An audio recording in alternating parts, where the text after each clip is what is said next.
talking to in the hallway, right? I just talked to him right here. I was talking great. to GM on the phone. Okay. It went well. He's just talking about how excited he is. Excited for me to get to work and to get to kind of learn the Jazz way, Jazz system. And how excited they are to have me part of the organization, part of their program. And I pretty much said the same thing back. I'm excited to get to work too, and excited to learn from him, learn from the guys that they have on the team, guys that have more experience than me there, and try to help as much as I can. Is it just kind of hard to keep track of? You got drafted about an hour ago, and it just is like from one stop to the next. Just take me through the whirlwind. It's just been a media whirlwind. You do an interview for live TV right after. I got the greeting from Donovan before that, though. So that felt good because, when you get accepted to a new team, you start thinking about, you get nervous about being on a new team, and your team's leading scorer comes up and welcomes you and says hi and says how excited he is, and so you feel comfortable.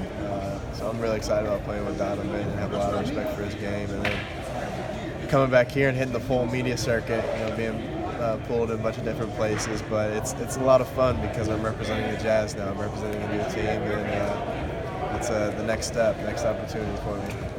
What are the plans from here? I imagine you'll fly to Utah tomorrow, maybe? I don't know yet, but I know I will fly to Utah soon. Get there, do the media there, and then get to work for Summer League. Summer League's the first step. It's very important.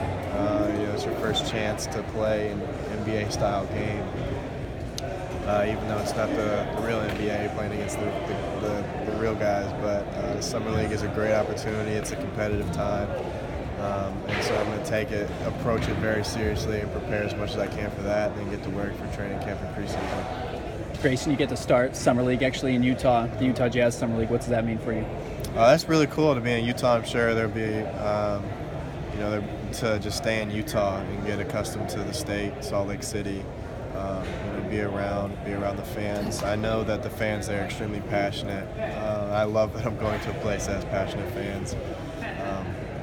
So it'll be awesome. I don't have to travel too much, just stay over there on the West Coast. It's been pretty obvious you're a first-round draft pick after your sophomore season. Why did you keep going back to Duke, and what did you think you learned going back? There's a lot of reasons. The main ones, though, I wanted to continue to learn from Coach K. He's such a great basketball mind. One of the big reasons why I went to Duke in the first place was playing for him. I also felt like, coming back and just having the opportunity to play with a bunch of different guys, grow on and off the court, and come full circle from being, last guy off the bench my freshman year to being the lone senior and senior captain of the team my senior year. And then to graduate, to get that Duke degree, it means a lot to me. It was very important to me, very important to my family that I did that. And so I really maximized my time at Duke. There's nothing I regret about staying there for 4 years. You've won a national championship. Is that experience you can bring to the Jazz? I think so. I've been on a team that expects to win. Every year you're on a Duke team, you expect to win, and the expectations are on you. And so I know what that's like coming from a winning program.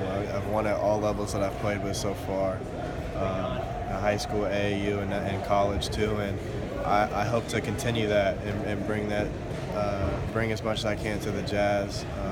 The culture that they have there, continue to add to that. And win.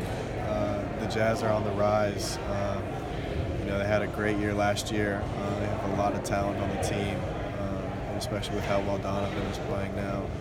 It's only going to get better, and so I'm excited to be a part of a team that's already on the ascent and try to add to that. You're going to be able to play off the ball probably a lot more than you were able to at Duke. Is there something you can show in the NBA that you haven't showed at Duke? Well, my best game is off the ball and playing off the ball. I got to do that a lot my sophomore year. And my junior and senior year, I was more in the point guard role. But I've played off the ball really my whole life, and I'm more comfortable doing that. I think I'm better when I'm out there playing off of a guy driving and sliding the spot, shaking up, always being ready to shoot.